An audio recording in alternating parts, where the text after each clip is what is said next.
Olá, pessoal! Estamos aqui então novamente para realizar uma atividade online aqui pelo Moodle, utilizando a ferramenta de fórum. Né? O nosso grupo então ficou responsável por coordenar essa atividade. Optamos então por realizar um vídeo a partir da apresentação de slides que a gente organizou em cima dos estudos do texto. O nosso grupo então sou eu, a Cristiane, a Marité e a Valquíria. Inicialmente a gente traz então para compreender o significado, um conceito simples do que seria híbrido, né? Que seria misturado, mesclado, blended, né? E é importante que nessa conceituação a gente entenda que a educação ela sempre foi híbrida, quanto aos espaços, quanto aos tempos, quanto às atividades, quanto às metodologias e quanto ao público. Ela nunca foi padronizada, ela sempre foi mesclada. E o processo atual, então, em que a gente vive, da conectividade, do acesso às tecnologias, a mobilidade que essas tecnologias proporcionam, onde eu posso ter acesso a elas em diversos espaços, em diversos tempos. Esse processo ele é mais amplo, é mais profundo, mais perspectivo, ele se torna mais aberto e mais criativo, porque eu posso aprender em espaços diferentes, em momentos variados e de formas variadas, né? Onde é possível adaptar esse ensino e essa aprendizagem ao estudante. Nesse contexto de ensino híbrido, o autor então traz para discussão o contexto da sociedade atual, para a gente entender um pouco dessa relação desses dois contextos, onde ele diz que em uma sociedade em mudança, em construção, contraditória, com profissionais em estágios desiguais de evolução cognitiva, emocional e moral, tudo é mais complexo e difícil.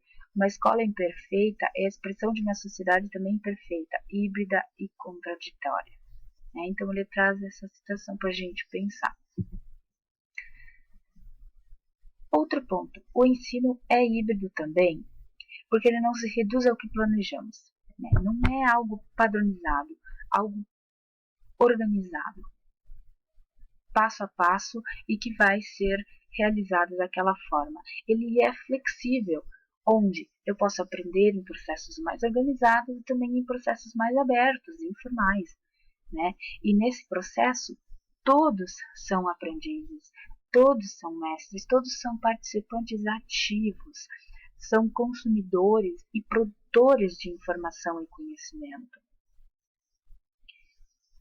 O ensino, então, é híbrido também na organização desses saberes e valores, nas metodologias, nos currículos mais flexíveis, na articulação de processos formais e informais, na educação aberta e em rede. O ensino, ele também é híbrido porque ele mistura diferentes áreas e diferentes estudantes em espaços e tempos distintos, onde eles têm a oportunidade de compartilhar e colaborar. Porém, tem um aspecto que é importante a gente perceber, que não é, que esse ensino não se reduz somente a isso. Ele se amplia pelo fato de que aprender nunca foi tão fascinante na sociedade. A gente tem inúmeras possibilidades, inúmeras formas de ensinar, inúmeros espaços e tempos, mas também é frustrante, porque a gente não sabe qual é a melhor combinação dessa mistura, né? Qual é a melhor forma de empregar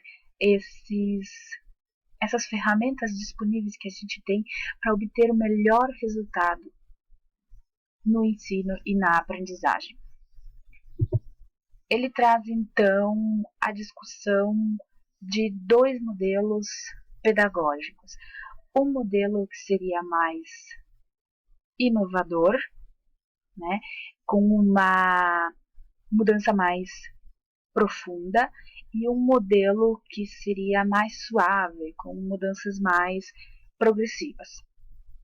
Dentro do modelo inovador, então, ele traz uma discussão em relação ao PPP, ao projeto político pedagógico da instituição, onde ele aponta que é imprescindível levar em conta três aspectos na construção desse PPP, que são a ênfase no projeto de vida de cada aluno, onde professores, pais, toda a comunidade, eles transmitem uma mensagem para as crianças, que é prosseguir seus sonhos. Então, os professores, eles são motivadores, eles são orientadores, eles são apoiadores dos alunos, né?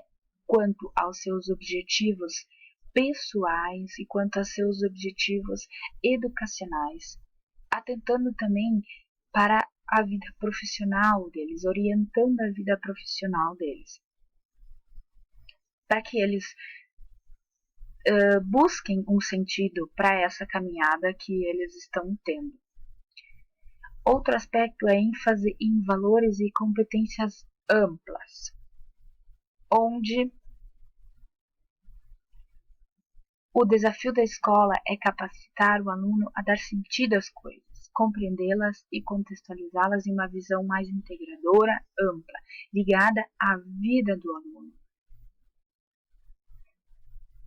Então, a escola deve buscar relacionar o trabalho que ela faz dentro da sala de aula com a vida do aluno, trazer as experiências para dentro da sala de aula, resolver problemas que estejam ligados à realidade do estudante, que estejam ligados à realidade imediata de agora, do que ele está vivendo agora, mas também estejam ligados a problemas que ele pode ter futuramente na vida profissional. A educação, então, deve envolver todos esses âmbitos, né? Que seria uma educação, um movimento de 360 graus que ele menciona no texto, né? Envolvendo todos esses âmbitos, onde a escola precisa ser pluralista, mostrar diferentes visões, diferentes possibilidades que ajudem o estudante a evoluir. Para que isso aconteça, é claro, é importante que haja abertura, que haja liberdade, que haja o acesso e o compartilhamento dentro da instituição. Sem esses aspectos, não é possível criar uma comunidade com esses valores e competências. Outro aspecto que ele menciona, então, para a construção do PPP em modelos mais inovadores é o equilíbrio entre as aprendizagens pessoal e grupal, né, onde a aprendizagem se constrói num processo equilibrado entre elaboração coletiva e personalizada. Então, existem momentos coletivos, mas também existem momentos individuais, personalizados. Propostas de modelos pedagógicos sem disciplinas, elas articulam a aprendizagem colaborativa com a individual em espaços físicos e também em espaços virtuais, optando por metodologias mais ativas. A mobilidade das tecnologias que a gente tem hoje, ela permite, então, elaborar políticas diferenciadas de organização do processo de ensino-aprendizagem adaptado a cada situação. É claro que isso exige uma reconfiguração do currículo atual que a gente tem hoje, né? Em relação à organização de atividades, à participação dos professores, os espaços, os tempos, a atuação do estudante, né? Então, tudo isso precisa ser pensado, pensando nos objetivos e na comunidade escolar. Existem também plataformas adaptativas e aplicativos que possibilitam o professor ter uma maior visão sobre as competências de cada aluno, para que ele possa conhecer um pouco mais o seu aluno e elaborar aulas mais personalizadas, né, atendendo aos diferentes perfis desses alunos.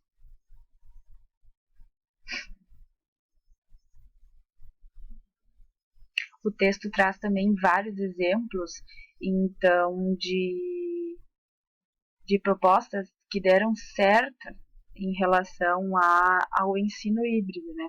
É interessante a gente olhar para essas propostas, porque é a partir delas que muitas vezes as instituições se encorajam para realizar propostas mais inovadoras dentro delas mesmas.